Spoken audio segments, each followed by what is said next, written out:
ఓం శ్రీ మాత్రే నమః. ఓం గురుభ్యో నమః. ఓం శ్రీకృష్ణాయ నమః. అందరికీ నమస్కారం అండి. కార్తీక పురాణం 28వ రోజు 28వ అధ్యాయంలోకి వచ్చేసాం. ఇక ఆలస్యం చేయకుండా వీడియోలోకి వెళ్ళిపోదామండి. వీడియోలోకి వెళ్ళే ముందు ఇదే మొదటిసారి మా ఛానల్ చూస్తున్నట్టయితే లైక్ చేయండి, షేర్ చేయండి, సబ్స్క్రైబ్ చేసుకొని పక్కనే బెల్ ఐకాన్ ఉంటుంది, దాన్ని ట్యాప్ చేసి ఆల్ బటన్ క్లిక్ చేస్తే మేము చేసే ప్రతి వీడియో మీకు నోటిఫికేషన్గా వస్తుంది. ఇక ఆలస్యం చేయకుండా వీడియోలోకి వెళ్ళిపోదాం. 28వ అధ్యాయం విష్ణు సుదర్శన చక్ర మహిమ. జనక మహారాజా, వింటివా దూర్వాసుడి అవస్థలు? తాను ఎంత కోపవంతుడైనా వెనక ముందు ఆలోచింపక ఒక మహాభక్తుణ్ణి చిత్తశుద్ధుణ్ణి శంకించినాడు. కనుకనే అట్టి ప్రయాసములు పాలైనాడు. కావున ఎంతటి గొప్పవారైనా వారు ఆచరించే కార్యక్రమాలను జాగ్రత్తగా తెలుసుకోవలేను. అటుల దూర్వాసుడు శ్రీమన్నారాయణ కడకు సెలవు పొంది తన వెన్నంటి తరుముతూ వచ్చిన విష్ణు చక్రాన్ని చూచి భయపడుచు తిరిగి మళ్ళీ భూలోకానికి వచ్చి అంబరీషుని కడికేగి, అంబరీష, ధర్మపాలక, నా తప్పు క్షమించు, నన్ను రక్షింపుము. నీవు నాపై గల అనురాగముతో ద్వాదశి పారాయణముకు నన్ను ఆహ్వానించితివి. కానీ నేను నిన్ను కష్టము పాలు చేసి తిని వ్రతభంగము చేయించి నీ పుణ్యమును నాశనం చేయి తలపెట్టిన తిని. కాన నా దుర్బుద్ధి నన్నే వెంటాడి నా ప్రాణములు తీయుటకు సిద్ధమైనది. నేను విష్ణు కడకేగి ఆయా విష్ణు చక్రముల వలన ఆపదుని రక్షింపని ప్రార్థించితిని. ఆ పురాణ పురుషుడు నాకు జ్ఞానోదయము చేసి నీ వద్దకు కేగమని చెప్పినాడు. కావున నీవు నాకు శరణము. నేను ఎంతటి తపస్శాలినైనను, ఎంత నిష్ఠ గలవాడైనను వెనక ముందు ఆలోచించగా నిష్కలంకంగా భక్తి అంది ఉన్న పని చేయలేదు.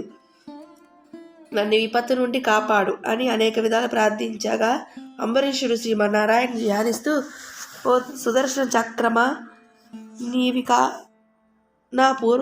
నా మనఃపూర్వక వందనములు. ఈ దూర్వాసి మహాముని తెలిసో తెలియకో తొందరపాటుగా ఈ కష్టమును కొని తెచ్చుకునేను. అయినను ఇతడు బ్రాహ్మణుడు గాన ఇతన్ని చంపవలదు.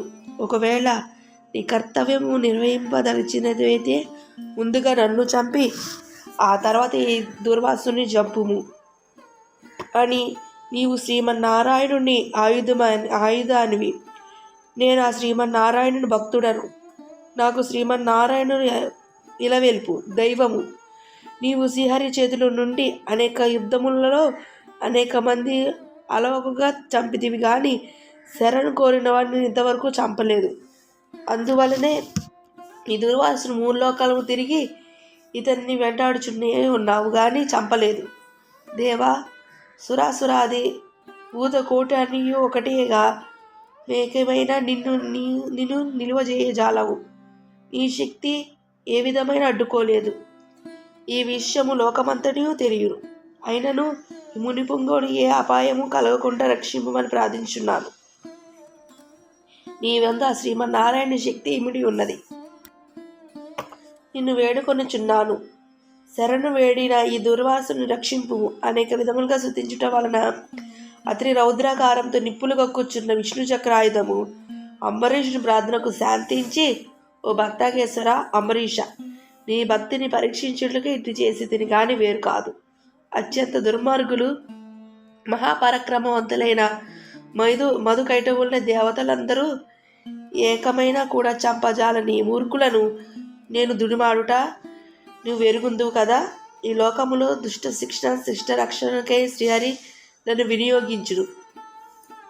ముల్లోకములందు ధర్మమును స్థాపించుండును. ఇది ఎల్లరకు తెలిసిన విషయమే.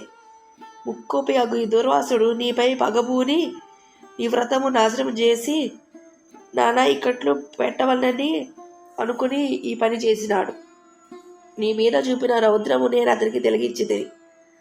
నీ అపరాధము నువ్వు నిరపరాధివి అగు. నిన్ను రక్షించి ఈ ముని గర్వం అణచవలనని తరుముచున్నాను. ఇతడు సామాన్యుడు కాదు.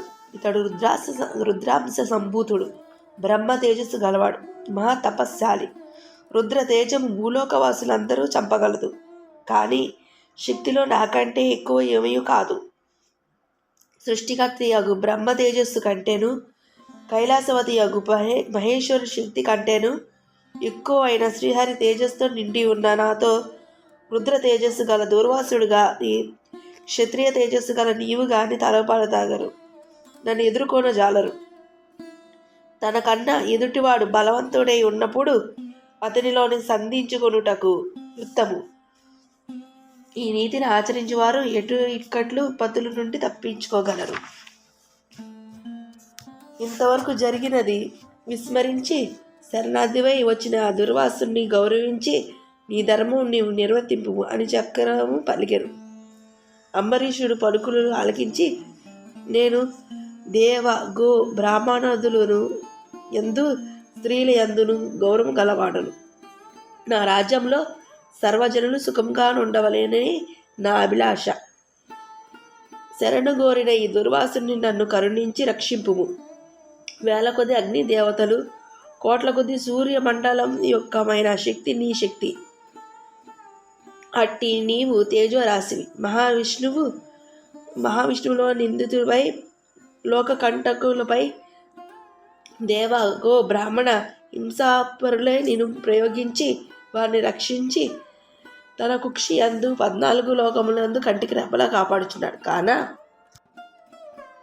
నీకివే నా మనపూర్వక నమస్కృతులు అని పలికి చక్రాయుధంపై పాదాలపై పడి అంతటా సుదర్శన చక్రము అంబరీషుని లేవదీసి గాఢాలింగనము నచ్చరించి, అంబరీష నీవు నిష్కలంక భక్తికి మెచ్చితిని. విష్ణు స్తోత్రము 3 కాలాల యందు ఎవరు పఠింతురో, ఎవరు దాన ధర్మాదులతో పుణ్య ఫలములు వృద్ధి చేసుకుందరో, ఎవరు పరులు హింసించక, పరధనము ఆశపడక, పరస్త్రీలను చెరబట్టక, గోహత్య, బ్రాహ్మణ హత్య, శిశు హత్యాదులు మహాపాతకములు చేయకుందరో అట్టి వారికి కష్టములు నశించి దుర్వాసుని రక్షించును. నన్ను నీవు ద్వాదశి వ్రతమును చాలా గొప్పది. నీ పుణ్యఫలము ఎందు ఈ ముని పుంగవుని తపశక్తి పనిచేయలేదు అని చెప్పి అతన్ని ఆశీర్వదించి అదృశ్యమయ్యారు. ఇట్లు స్కాంద పురాణ వశిష్ట ప్రోక్త కార్తీక మహాత్య మందలి 28వ అధ్యాయ పారాయణం సంపూర్ణ. సర్వేజన సుఖినో భవంతు.